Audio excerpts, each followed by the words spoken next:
right ear. There may be a bit of a lag in the video, I do apologise, it's an issue with the upload. So here we have his right ear, and the earwax is a very soft and sticky consistency. He did advise me that he was using hydrogen peroxide drops, and I have noticed, it's just anecdotal evidence really through my own observations and experience, but hydrogen peroxide drops, it does turn the wax into almost a mushy consistency, and it can be very difficult to vacuum. The reason for that is that consistency of wax can quite easily block the suction probe. You probably see me there just trying to wriggle the suction probe because it was slightly blocked. Whenever I perform suction, I always advise clients to use olive oil drops. I find olive oil drops binds the wax together. So when you do suction it, it comes out in larger chunks, you get a better grip. If someone suffers from keratosis obturans or has a lot of dead keratin, dead skin in the ear, then I typically do instead, alternatively, advise to use sodium bicarbonate earwax drops. I find sodium bicarbonate drops works much better than both hydrogen peroxide drops and olive oil drops compared to, as I said, to sodium bicarb drops.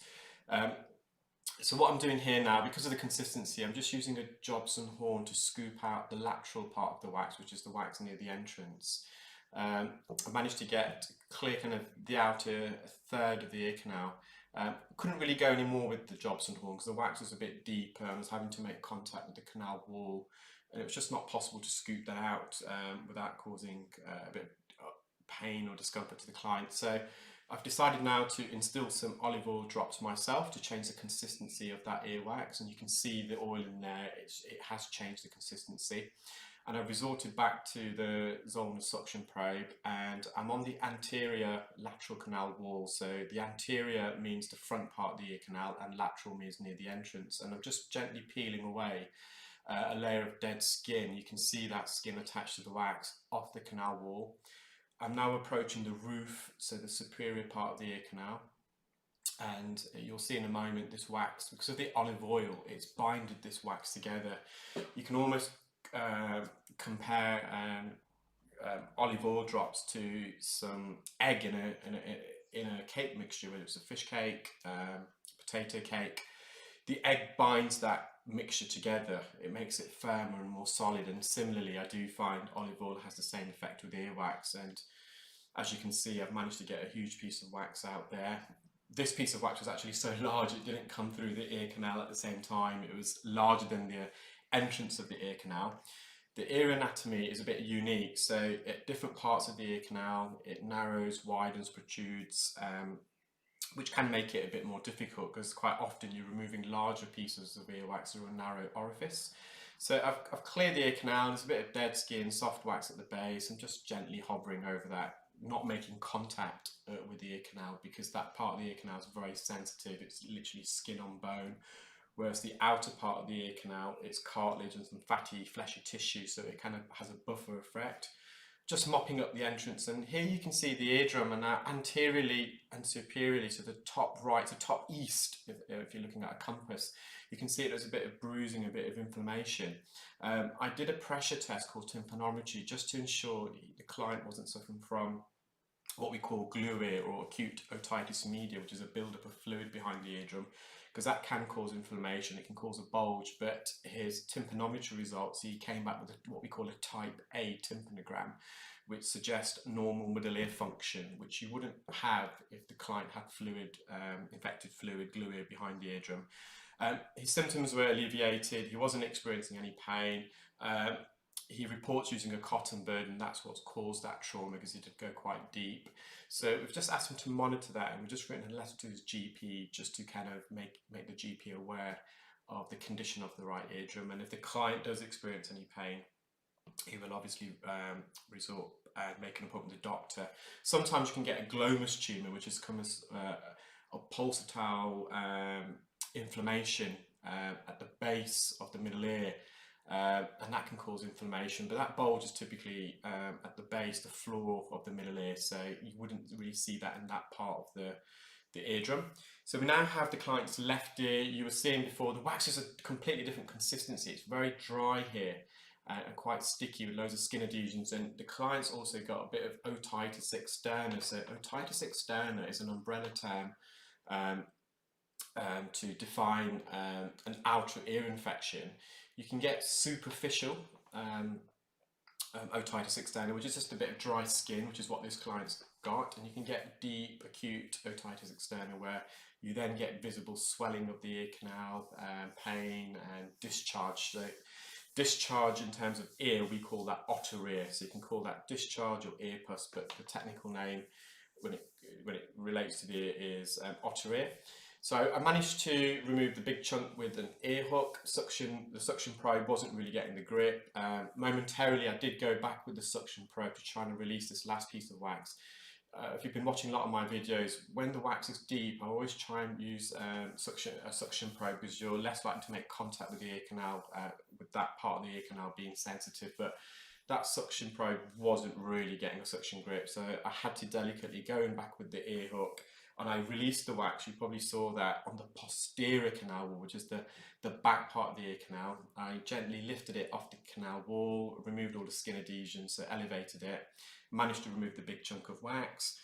There's a remaining piece of wax stuck on the eardrum, so I've just gone back in with the suction probe, removed that, and you'll see in a moment I'm just mopping up a bit of dry skin, a bit of dry earwax that's just coating the ear canal. That's really quite insignificant. It's not going to improve the client's symptoms. A bit of wax is also good for the ear. It has antibacterial properties. It provides lubrication for the dry skin that coats the ear canal. And because it's quite sticky, any foreign particles that enter the ear can stick to the wax. And as the wax naturally migrates, well, in most cases, it will expel any of these foreign particles off. Another evolutionary trait of earwax is it's quite acidic, so it's designed to repel insects from entering the ear. And in a moment, we'll visualize the eardrum, and you'll see just where the umbo is. Now, you'll see where the eardrum is, you've got the hammer bone, what we call the malleus, and in the middle of the eardrum, that part of the hammer bone is called the umbo. And just below that, you'll see a thinning of the eardrum. And that thinning is a heel perforation, but in this case, the client actually had grommets. So grommets are ventilation tubes designed to allow air to enter the middle ear via the outer ear, as opposed to the eustachian tube, which is a narrow tube that connects the middle ear to the back of the nose and the nasopharynx. And quite often when that eustachian tube gets blocked, there's no air being ventilated behind the middle ear when it should be full of air, which creates a vacuum effect, so that eardrum gets sucked in, and we call that eustachian tube dysfunction. And that tube is also a drain pipe, so any fluid that accumulates behind the eardrum, it can drain out of the eustachian tube. However, if that eustachian tube becomes blocked, there's no air there, the eardrum gets sucked in, and you can get fluid formation. So the client did mention as a child he had a grommet, so his eustachian tube was blocked, there was excessive fluid behind the eardrum, there was no air being able to pass up the eustachian tube into the middle ear. So what the ENT surgeons did, they pierced a little hole in his eardrum, suctioned out all that infected fluid, what we call glue ear or acute otitis media, and then fitted a rubber silicone type of ventilation tube, which we call a grommet, which allows then air to enter the middle ear via the outer ear canal. I did tympanometry on his left ear, and we did diagnose actually he still has eustachian tube dysfunction, so I provided him with some advice and some nasal decongestion sprays he can use, and also the Otovent nasal balloon. And if he's still symptomatic after 7 days use, he's been instructed to visit his GP, who may be able to prescribe another type of prescription nasal decongestion spray, and if it continues to be symptomatic, they will have to make another referral back to ENT.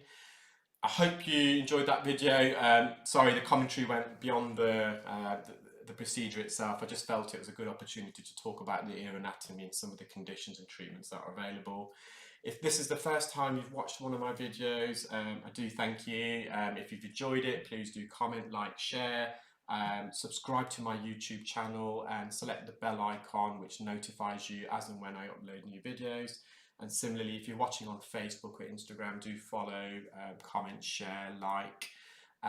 Hopefully I'll upload some more videos in the next few days. I hope everyone who's watching, I know I've got a bit of an international audience around the world. I hope the situation where you all are is good and you're all keeping safe. Unfortunately, in the UK, I'm based in a city called Leicester. Leicester is actually on the map now. Our local football team won the Premier League football tournament a few years ago. Prior to that, not many people knew or heard of Leicester. We've had to go down on a second lockdown. The infection rate here has exponentially increased over the last fortnight or so. So if you are from Leicester and you are watching this video, please do the right thing, follow the rules and guidance in place, keep yourself, your family and others in the community safe. Follow all the social distancing rules that the government have published for us. It's quite simple to follow. And yeah, just keep well and safe.